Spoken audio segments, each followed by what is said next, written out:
Hello students, welcome জানাই সকলকে explore ম্যাথমেটিক্সে। সঙ্গে রয়েছি আমি শুভজিৎ।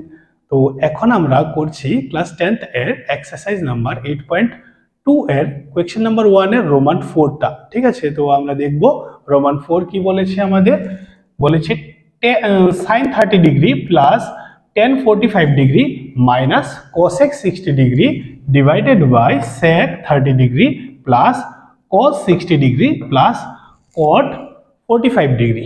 ওকে, তো আমরা জাস্ট খালি তাদের মানগুলো বসাবো, তারপর সরল করার চেষ্টা করব যতটুকু সম্ভব হয় আমাদের দ্বারা। ঠিক আছে, তো দেখো sin 30 ডিগ্রির ভ্যালু কত, 1/2। ঠিক আছে, tan 45 এর ভ্যালু 1 মাইনাস cosec 60 ডিগ্রির ভ্যালু। ঠিক আছে, তো sin 60 ডিগ্রির ভ্যালু √3/2 সবাই জানো। তো এটাকে জাস্ট উল্টে নিলেই আমরা cosec এটাও পেয়ে যাব। cosec হয়ে যাবে কি 2/√3। ওকে, তারপর sec 30 ডিগ্রি। ঠিক আছে, তো sec 30 ডিগ্রিও হবে কি 2/√3। আর cos 60 ডিগ্রির ভ্যালু হাফ আর cot 45 ডিগ্রির ভ্যালু 1। ঠিক আছে, তো আমাদের মান বসানো কমপ্লিট। তারপর জাস্ট সবাই পারবে, হ্যাঁ, জাস্ট সরল করব আমরা এখন। তো সরলটা কিভাবে করব, যেহেতু এখানে দুইটা পার্টি ভগ্নাংশে রয়েছে তাই আমরা লসাগুই নিয়ে নেব, এটাই সবচেয়ে বেটার অপশন। তো আমরা যদি লসাগু নিই, লসাগু কি আসবে, 1 এর নিচে 1 রয়েছে, তোমরা কল্পনা করতে পারো, আর এই 1 এর নিচে 2 আর এই 2 এর নিচে √3। তো কি পাবো আমরা, 2√3। আমাদের লসাগুটা চলে আসবে 2√3। তো এখানে দেখো, যখন এটার কথা চিন্তা করব, তিনটা পার্ট রয়েছে, একটা দুটো তিনটে। ঠিক আছে, তো এটার ক্ষেত্রে প্রথমে যখন করব আমরা, তো 2 দিয়ে এটাকে সম্পূর্ণটাকে ভাগ করব। তো 2 দিয়ে 2 কাটা যাবে, √3 থাকবে। তো এই √3 দিয়ে উপরটাকে গুণ করতে হবে। ঠিক আছে, তো √3 ইন্টু 1 করলে কত আসবে, √3 চলে আসবে। তো এই 1 এর নিচে কত রয়েছে, 1 রয়েছে। তোমাদের সুবিধার জন্য আমি লিখতে পারি, তোমরাও লিখতে পারো। তো 1 দিয়ে এটাকে যদি ভাগ করি, কোনো কিছুকে 1 দিয়ে ভাগ করলে ওটাই আসে। তো কি আসবে, 2√3 আসবে। তো 2√3 দিয়ে আবার 1 কে মাল্টিপ্লাই করলে 2√3 চলে আসবে। মাইনাস এক্ষেত্রে দেখো √3 দিয়ে, হ্যাঁ, √3 কে ভাগ করলে এটা ক্যান্সেল হয়ে যাবে আর শুধু থাকবে 2টা। ঠিক আছে, তো এই 2 দিয়ে ওই 2 কে মাল্টিপ্লাই করলে 2 মাল্টিপ্লাই করলে কি আসবে, 4। ঠিক আছে, নিচেও সেম, সম্পূর্ণটাই সেম। লসাগুটা হচ্ছে 2√3, আর এখানে √3 দিয়ে ডিভাইড করলে 2 থাকবে, 2 গুণ করলে 4 আসবে, 2 দিয়ে ভাগ করলে 2 ক্যান্সেল হয়ে যাবে, √3 থাকবে, প্লাস 1 দিয়ে করলে সম্পূর্ণটাই থাকবে, এটা দিয়ে আবার 1 কে গুণ করলে এটাই চলে আসবে। ঠিক আছে, তো দেখো এই হলো, আর এইটার নিচেরটা এবং এইটার নিচেরটাও আমরা ক্যান্সেল করতে পারি। ঠিক আছে, তো আমাদের কাছে এখন রয়েছে কি, উপরে রয়েছে, হ্যাঁ, √3 প্লাস 2√3 মাইনাস 4, আর 4 প্লাস √3 প্লাস 2√3। ঠিক আছে, তো দেখো রুট আসলেই, হ্যাঁ, হয়তো একটু মনে হয় যে এটা এই অঙ্কটা একটু কঠিন হবে, আসলে কিছুই না। রুটও তো একটা সংখ্যার মধ্যেই পড়ে। ঠিক আছে, আমরা রুটকেও ইজিলি সরাতে পারবো, রুটকেও ইজিলি হিসেব করতে পারবো। তো দেখো এখানে রয়েছে একটা √3, আর এখানে কয়টা √3 রয়েছে, দুইটা। তো একটার সাথে দুটো যোগ হলে কি আসবে, 3টে √3 আসবে। ঠিক আছে, আর সঙ্গে রয়েছে -4। ঠিক, তারপর এখানে দেখো 4 রয়েছে, আর এখানে অনুরূপভাবে দুইটা √3 সঙ্গে একটা √3 প্লাস করলে কি আসবে, 3√3 চলে আসবে।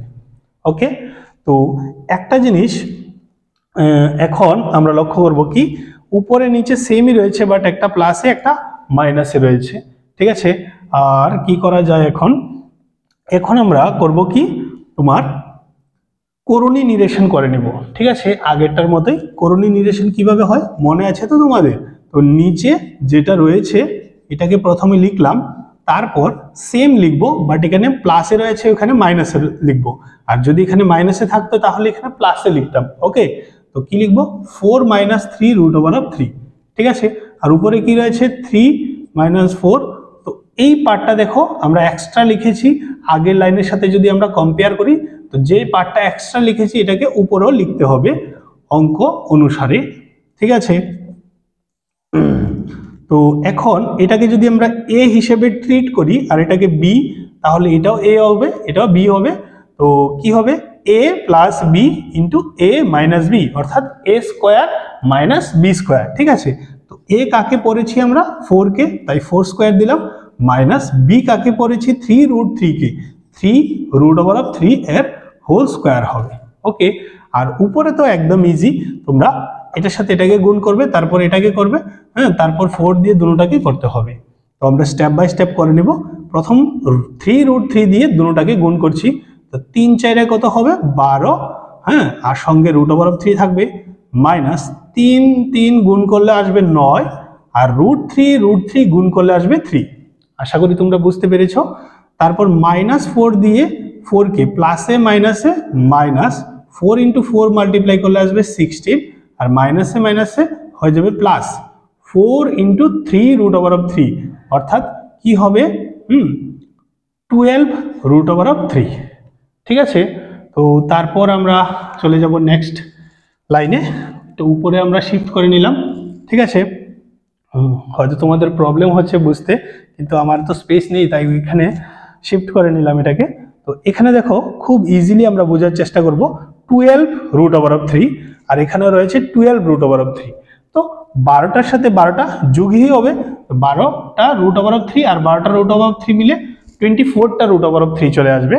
আর এখানে দেখো মাইনাস, মাইনাস লিখলাম, 3 সাথে 9 গুণ করলে আসবে 27, আর রয়েছে -16। ঠিক আছে, তারপর এখানে দেখো 4 স্কোয়ার। ঠিক আছে, 4 স্কোয়ার মানে 16, আর এখানে 3√3 এর হোল স্কোয়ার। 3 স্কোয়ার মানে কি আসবে 9, আর স্কোয়ার রুটে বাদ, এটা আসলে তোমরা জানো তো, স্কোয়ার রুটে যে বাদ, হ্যাঁ, স্কোয়ার রুটে বাদ শুধু 3 আসবে। ওকে, তারপর দেখো আমরা করছি 24√3, আর এখানে মাইনাসে মাইনাসে প্লাস হবে, তো এটা প্লাস করে নিলে কি আসবে 7 আর 6 হচ্ছে 13, হাতে রয়েছে 1, 1 2 3 4, আর মাইনাস চিহ্ন হবে বড়টার সিম্বল। আর নিচে কি আসবে 16 মাইনাস 9 × 3 করলে 27 চলে আসবে আমাদের।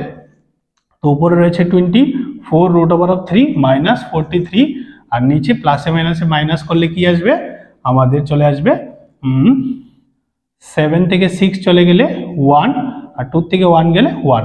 ওকে, আর বড় যেহেতু 27 তাই মাইনাস লিখতে হবে। ঠিক আছে, তো অনুরূপভাবে আগের যে অঙ্কটা রয়েছিল এটার মতোই উপরে নিচে কি করব, মাইনাস দিয়ে গুণ করব, তাহলে এই মাইনাসটা সরে যাবে। আর তুমি যদি মাইনাস দিয়ে গুণ না করে এতটুকু রাখো তাহলেও হবে তোমার অঙ্কটা, কিন্তু বইয়ের আনসারের সাথে ম্যাচ করানোর জন্যই আমরা জাস্ট মাইনাস দিয়ে উপরে নিচে গুণ করছি। তো গুণ করলে কি হবে, এটা মাইনাসে মাইনাসে প্লাস হবে, তাই 43 কে আগে লিখলাম, আর এটা প্লাসে মাইনাসে মাইনাস 24√3, আর মাইনাসে মাইনাসে প্লাস 11 একে 11। ঠিক আছে, প্লাস দিলেও হবে না দিলেও হবে। তো এটাই হলো আমাদের আনসার, 43 মাইনাস 24√3 ডিভাইডেড বাই 11। ঠিক আছে, তো তোমাদের যদি আমার অঙ্কগুলি সোজা বলে মনে হয় যে সলভটা করছি আমি, অবশ্যই চ্যানেলটাকে সাবস্ক্রাইব করো, তোমাদের বন্ধু বান্ধবকেও শেয়ার করো, যাতে সবাই পেতে পারে অঙ্কগুলি, এবং তোমরা একটা ভালো রেজাল্ট পেতে পারো, এটাই আমার লক্ষ্য। ঠিক আছে, তো তারপর চলে যাব আমরা নেক্সট কোয়েকশনে।